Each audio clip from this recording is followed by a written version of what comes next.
Hello and welcome to Buzz Around the Globe with India Today. 80-year-old President Joe Biden announced on Tuesday that he is running for re-election in 2024, plunging at the record age of 80 into a ferocious new White House campaign. Freedom.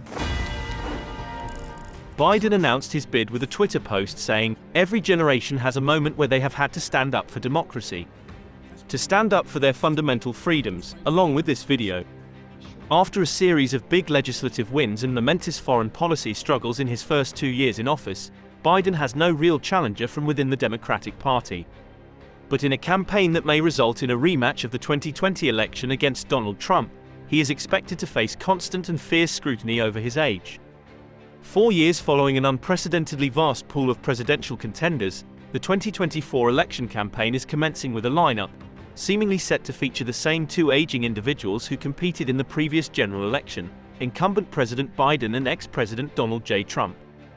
The veteran Democrat would be 86 by the end of a second term. Even if a medical exam in February found him fit to execute the duties of the presidency, many, including in his own voter base, believe he is too old. An NBC News poll released over the weekend found that 70% of Americans, including 51% of Democrats, believe he should not run. 69% of all respondents who said he shouldn't run cited concerns over his age as a major or minor reason. Biden's approval ratings have not topped 50% for more than a year and a half. Biden likes to answer those concerns by saying, "Watch me," meaning that voters should focus on his policy wins at home and his marshalling of an unprecedented Western alliance to help Ukraine defend itself against Russia's invasion. Over the next year and a half, Biden will have all the advantages of incumbency, backed by a united party, while Republicans are only just starting a messy primary season. Trump, despite becoming the first former or serving president to be criminally indicted, and facing probes into his attempt to overturn his loss to Biden in the 2020 election, is the overwhelming Republican frontrunner. On Monday, Trump was quick to pitch in his own criticism of the man who defeated him last time around.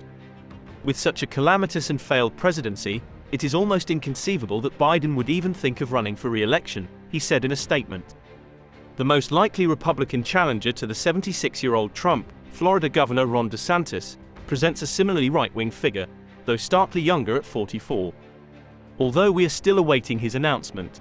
Another Republican contender is Nikki Haley, an ex-governor of South Carolina and previous United Nations ambassador during Mr. Trump's tenure. She has positioned herself as part of a new generation of leadership, highlighting her background as the child of Indian immigrants.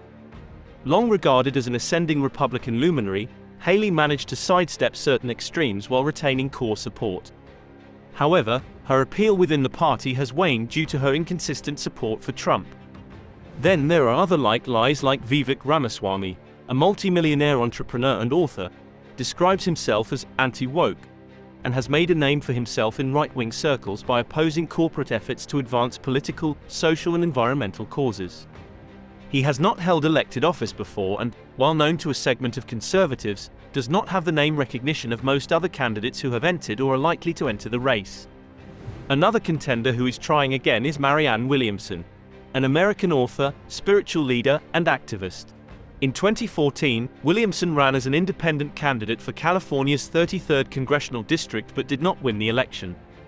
Later, she announced her candidacy for the Democratic nomination in the 2020 U.S. presidential election. Although her campaign garnered significant media attention, she suspended her campaign in January 2020 after failing to gain traction in the polls. And then there is the one with the most famous presidential name, Kennedy. Robert F. Kennedy Jr. has risen to become a major figure in the vaccine resistance movement. The 69-year-old nephew of late President John F. Kennedy and son of late U.S. Attorney General Robert F. Kennedy filed paperwork to run as a Democratic candidate for president in 2024 in early April. The list is growing every day and becoming more interesting also. We will keep an eye on it in Buzz Around the Globe on India Today.